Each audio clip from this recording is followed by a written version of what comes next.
हमें first seat पे बैठना है।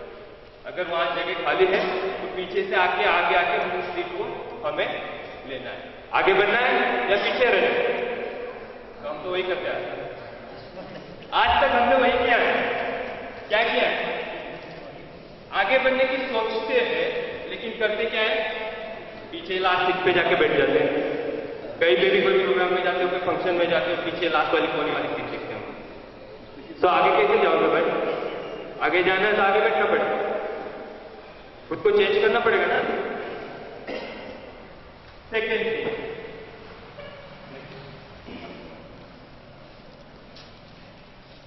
किसी एक चीज में आपको खुद को इंप्रूव करना। जो भी आपके पास है उसे जानना।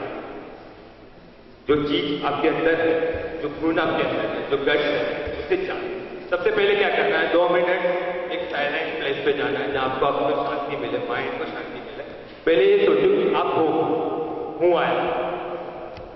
जब तक आप ये नहीं जानते कि आप कौन हो, आप कुछ नहीं करते। आप क्या कर रहे हो हाल में, वो जानना जरूरी है। तो आपको अगर कुछ बनना है, कुछ करना है, तो किसी एक चीज के अंदर जो आपका अंदर का जो गट्स है उसे इंप्रूव करना। जैसे कि कोई स्टूडेंट होता है, मैथ्स के अंदर उसको अच्छे मार्क्स आते हैं, उसको ज्यादा इंटरेस्ट होता है, तो ऑटोमेटिकली उसको इंजीनियरिंग करते वक्त वो मैथ्स की वजह से चाहे वो बाकी सब्जेक्ट के ऊपर भी ध्यान देते हैं। एक्चुअली क्या होता है? मैथ्स अगर आपका इंप्रूव है, अच्छा है, आपको उसमें इंटरेस्ट है, आप उसको अच्छे से अच्छा इंप्रूव करिए।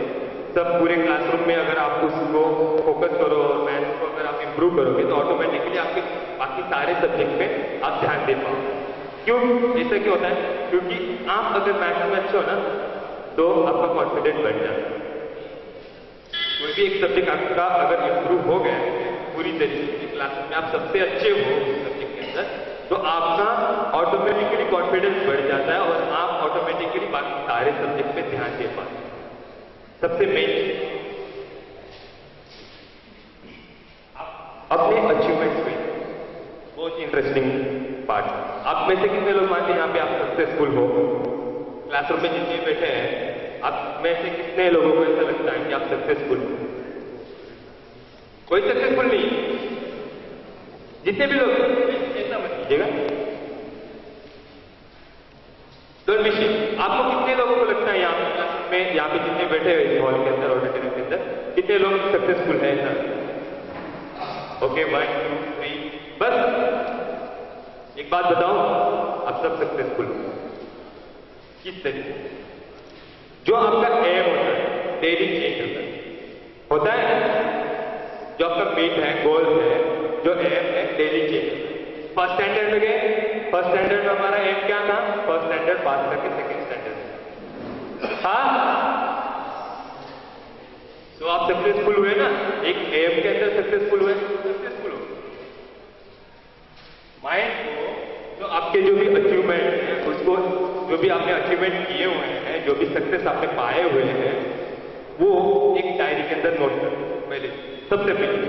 क्योंकि एक डॉट जब जुड़ते हैं ना तो बहुत बड़ी लाइन क्रिएट हो जाती है लाइफ के अंदर, जहां से आप सक्सेस का वे वो क्रॉस करके आए।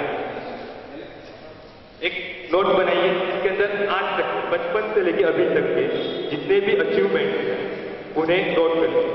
जितने भी अचीवमेंट, चाहे जो भी, आप किसी खेल में आगे बढ़े हो, किसी खेल में आपको ट्रॉफी मिला हो, या तो फिर जो भी मतलब एग्जाम के अंदर पास आउट हुए, जो भी हो, एक समझ रहे हो मेरी बात? उस अचीवमेंट को अगर आप लिख लेते हो, नोट कर लेते हो, तो ये आपका कॉन्फिडेंस बढ़ाने के लिए जरूर मतलब फायदा देता है। क्योंकि आपका कॉन्फिडेंस ऑटोमेटिकली बढ़ जाता है। जब मैंने इतने अचीवमेंट कर लिए, इतने अचीवमेंट पा लिए, जबकि मैं सक्सेसफुल हूँ, तो मैं कुछ भी कर सकता हूँ। ये थिंकिंग आपके माइंड के अंदर आ जाए।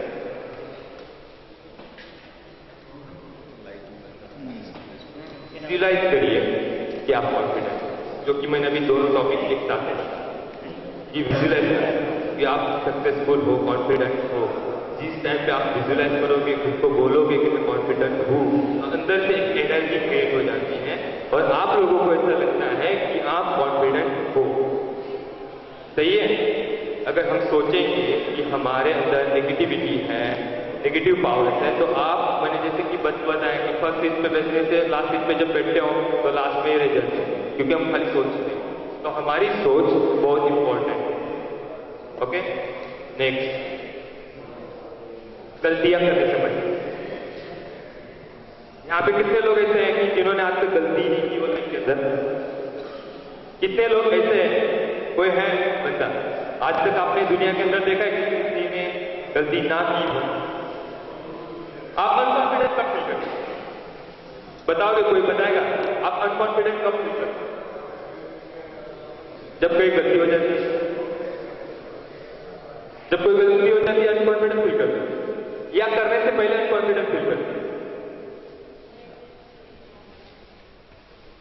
मोस्टली मेरा आज तक का जो तजुर्बा है, मैंने जो कुछ भी देखा है, जिससे गाइड से मैं मुझे इतना रिस्पॉन्स नहीं मिल रहा है, लेकिन जहाँ भी मेरे सेमिनार होते हैं सामने से रिस्पॉन्स भी आते हैं, तो उन रिस्पॉन्स के तहत मैं अगर जानना बोलूंगा यहाँ पे, तो 95% लोग ट्राई करने से, कुछ भी ट्राई करने से पहले अनकॉन्फिडेंट फील करते हैं। I am right?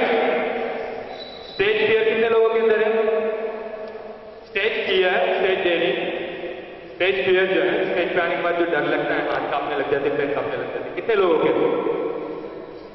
कितने लोगों के अंदर? सच सच बताइए। या फिर देखो, कोई छोटा कोई बड़ा कोई नहीं, मैंने पहले ही बताया कि आपको बच्चे बनना है। ओके, बच्चे यानी कि बच्चे क्या होते हैं? सच्चे होते हैं मन के। ओके, इसलिए मैंने बोला कि बच्चे बच्चे, मैं भी बच्चा हूं, आप भी बच्चे, यहाँ जितने भी बैठे सब बच्चे। ओके, क्योंकि हमें हमारा करियर बनना है। सो आपके अंदर जो स्टेज फियर है उसे कैसे निकालोगे? जब आप स्टेज पे खड़े रहोगे, स्टेज पे आने से पहले ही कांपने लग जाते हो, तो स्टेज पे कैसे कब खड़े रहोगे? कब फियर जाएगा? कोई बड़ी चीज है स्टेज पे खड़ा रहना। किसी एक बच्चे को बोला तो बोलू भाई आप आके खड़े रहते, बचपन में बच्चा आके बोलने खड़ा रह जाएगा। क्यों? उसको फियर नहीं, बिकॉज ईगो प्रॉब्लम। क्या है? Ego problem. कौन क्या कहेगा? मैं कोई कुछ भी कहे, तू तो आगे बढ़, तो क्या कौन क्या कहेगा वो सुनने के लिए, वो सोचने के लिए अगर तू डर के एक कोने में बैठा रहेगा तो आगे कब आएगा? आप आओगे? सो जब आप कहीं पे इंटरव्यू के लिए जाते हो, जो कंपनी आपको हायर करती है वो चाहती है कि आपके प्रेजेंटेशन अच्छे से अच्छे हो, और आपके पास प्रेजेंटेशन स्किल उस टाइम पे नहीं होता है और इंटरव्यू सेशन से आप बाहर हो जाते हो। फर्स्ट ट्राई में गेट के बाहर। सो ये मत हो, गलतियां सबसे होती है, तो उससे मत करो। ट्राई करोगे तो गलती नहीं। जितने भी बड़े बड़े लोग हैं, जैसे कि अभी बताया कि APJ Abdul Kalam, APJ Abdul Kalam sir की बुक किसी ने पढ़ी है? बायोग्राफी कभी किसी ने पढ़ी है? उन्होंने खुद कहा है कि मुझसे कई सारी गलतियां हुई हैं, जबकि एक बड़े साइंटिस्ट थे, उन्होंने खुद कहा कि मेरे से बहुत सारी गलतियां हुई हैं। वो मानते हैं कि उन्होंने भी गलती की है, तभी वो आगे बढ़े हैं। तो हमें गलती करने से नहीं डरना।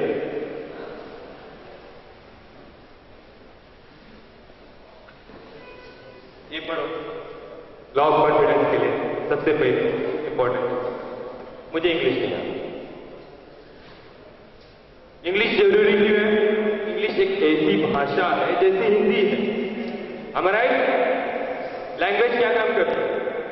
आउटपुट इनपुट देने का काम करती है। जो हमारे अंदर से निकलने वाला आउटपुट है, सामने वाला उसे इनपुट करके उसको समझ लेता है, उसके ऊपर प्रोसेस करता है और वो आउटपुट देता है। एक कम्युनिकेशन के लिए लैंग्वेज का यूज है, एक कम्युनिकेशन सिस्टम है। सो प्लीज इंग्लिश का एक्सक्यूज कोई भी ना कभी भी कि मुझे इंग्लिश नहीं आता तो मैं आगे कैसे बढ़ूं, मैं कैसे कर पाऊंगा, मैं क्यों बोलूं, कैसे बोलूं, कोई कुछ पूछेगा।